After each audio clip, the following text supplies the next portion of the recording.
உபாகமம் அதிகாரம் 31 வசனம் 19. இப்பொழுது நீங்கள் இந்த பாட்டை எழுதி கொண்டு இதை இஸ்ரவேல் புத்திரருக்கு படிப்பித்து, இந்த பாட்டு எனக்கு சாட்சியாக இஸ்ரவேல் புத்திரருக்குள்ளே இருக்கும்படி இதை அவர்கள் வாயில் வழங்க பண்ணுங்கள். அன்பான தேவ பிள்ளைகளே, கிறிஸ்தவ வாழ்க்கையில் பாடல்களுக்கும் இசைக்கும் பங்கு உண்டு. பரலோகத்திலும் பாடல்களும் இசையும் உண்டு. பாடல்களின் மூலம் ரட்சிப்பை பெற்று கொண்டவர்களும் உண்டு. நம் ஒவ்வொருவருக்கும் உற்சாகத்தையும் அறிவுரைகளையும் தரும் அநேக பாடல்கள் உண்டு.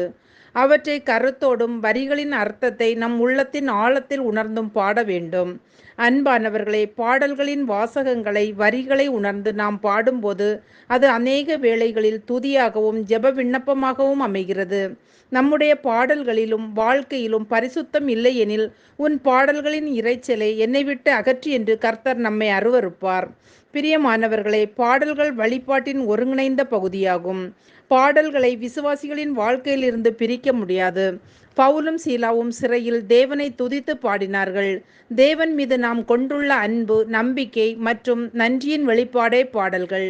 தேவனை புகழ்ந்து பாடும் இந்த அருமையான பழக்கத்தை நாம் ஒவ்வொரு நாளும் வளர்த்து கொள்ள வேண்டும்.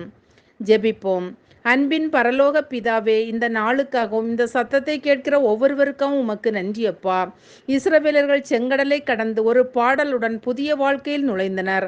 அதுபோல நாங்களும் எச்சூழ்நிலையிலும் பரிசுத்தத்தோடு உம்மை பாடி துதித்து உம்முடைய ராஜ்யத்திற்குள் பிரவேசிக்கக்கூடிய கிருபையை தர வேண்டும் என்று ஜெபிக்கிறோம்.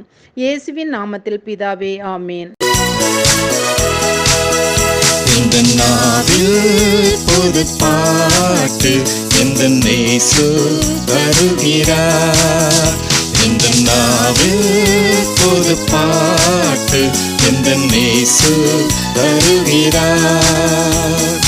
ஆனந்தம் கொள்ளுவேன், அவரை நான் பாடுவேன் உயிருள்ள நாள் வரையில். அல்லேலூயா, ஆனந்தம் கொள்ளுவேன், அவரை நான் பாடுவேன் உயிருள்ள நாள் வரையில். இந்த நாவில் பொது